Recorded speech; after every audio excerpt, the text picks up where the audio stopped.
Shall we do this? Yeah. Where do you want to start? With the heat or the humidity? I think it's about 83 or 84 degrees here, just past 8 o'clock in the morning. The dew point in Boston, 68. The temperature at which dew forms, that is the dew point, and the higher it is, the less effective perspiration is in cooling us off with evaporational cooling. The lower the dew point, the more the moisture evaporates off your skin, the cooler you feel. Well, right now the dew point is 77 degrees in Falmouth and Martha's Vineyard. It's very difficult to cool off with that kind of humidity.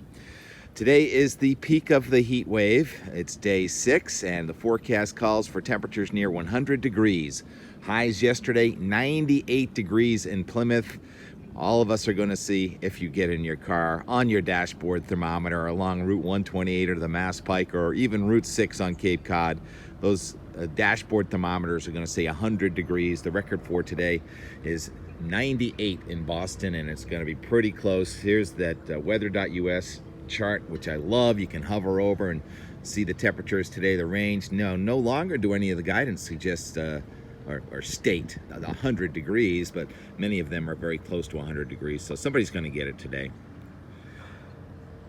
The dew point is going to max out, believe it or not, tonight and tomorrow morning. The dew point, also an option on making the lines on these graphs. The dew point by the GFS tomorrow morning is 78 in Boston.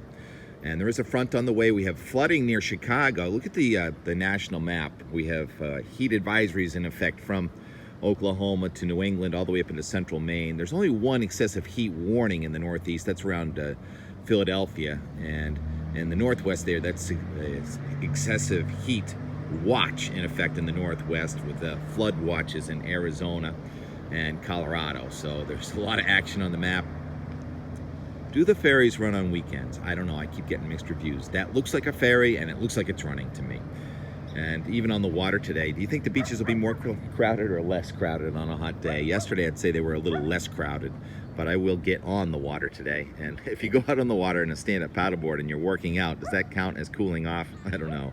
But you can jump right off into the water. The water temperature, I think yesterday got into the 70s. What is Rex doing? All right, so thunderstorms come into Vermont late today, and there'll be severe weather coming out of New York into Vermont, and we even had a severe thunderstorm in Essex County, Vermont yesterday. So you get the hot weather and then you put it in a front. That's where your thunderstorm threat comes in. For southern and eastern New England, we'll wake up tomorrow morning to decaying showers and thunderstorms that are going to regenerate, and then by about 3 or 4 o'clock tomorrow afternoon, now the thunderstorm threat is in southern Maine, southeastern New Hampshire, and into the Boston area. We are going to have a lifted index of -7 tomorrow, and look at the CAPE value. Convective available potential energy of 2,000 joules per kilogram. That is the air doing a lot of work, moving upward into that freezing level at, say, probably about 18,000 feet tomorrow, and the cloud tops will go to 30,000 feet, so there will be hail and thunder and lightning tomorrow afternoon. Will it rain at your house? I do not know. T-Rex, what are you barking at? What's going on over there? Hopefully, why don't you protect my garden? All right, let's switch gears to gardening. I came home yesterday and was happy to see that a lot of my cherry tomatoes were still there for me. I picked a bunch of them and had some. But also, how does this happen? How does a tomato get out of the garden like that? I don't think a rabbit or a chipmunk can pick up a tomato and pull it out of the garden, and I didn't do it, but something carried that tomato out of the garden, so I gotta pick these tomatoes before they're ripe.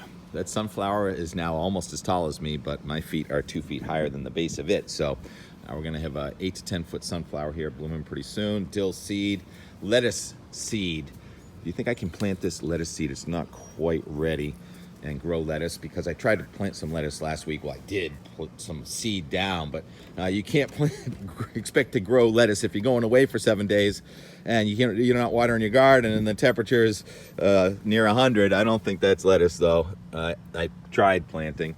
This was all peas yesterday.